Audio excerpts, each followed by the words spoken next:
Bukan hanya menjadi pemimpin dalam upacara yatnya, seorang pinandita atau pemangku juga merupakan ujung tombak di masyarakat yang bisa memberi pencerahan tentang pengetahuan ketuhanan dan tattwa Hindu. Sebagai seorang pencerah, tentu seorang pinandita penting menguasai Brahma Widya atau teologi Hindu. Keberadaan pinandita atau pemangku di masyarakat memiliki peran yang sangat penting terutama dalam hal pelaksanaan upacara agama.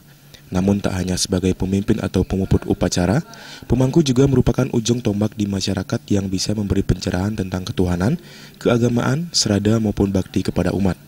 Mengingat peran penting tersebut tentu menuntut seorang pemangku menguasai Brahma Widya atau teologi Hindu, yakni pengetahuan tentang ketuhanan maupun tatwa-tatwa dalam agama Hindu.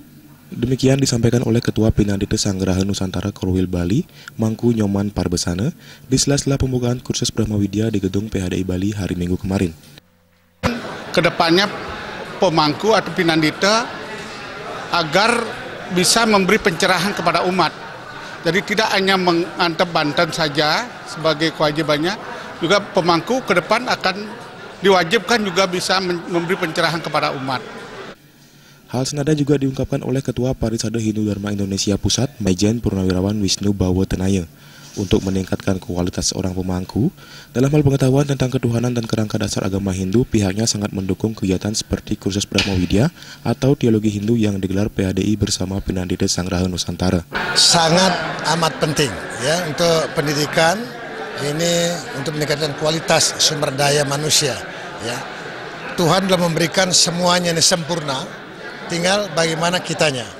Maka sekarang lembaga umat kita, Parisade, sekarang di Bali sudah melopori untuk membuat Dharma Widya ini. Nanti ke depan kita ingin terwujudnya sekolah teologi. Tak hanya itu, pihaknya juga mendukung pembentukan sekolah teologi Hindu oleh PHDI Provinsi Bali. Gargita, Bali TV.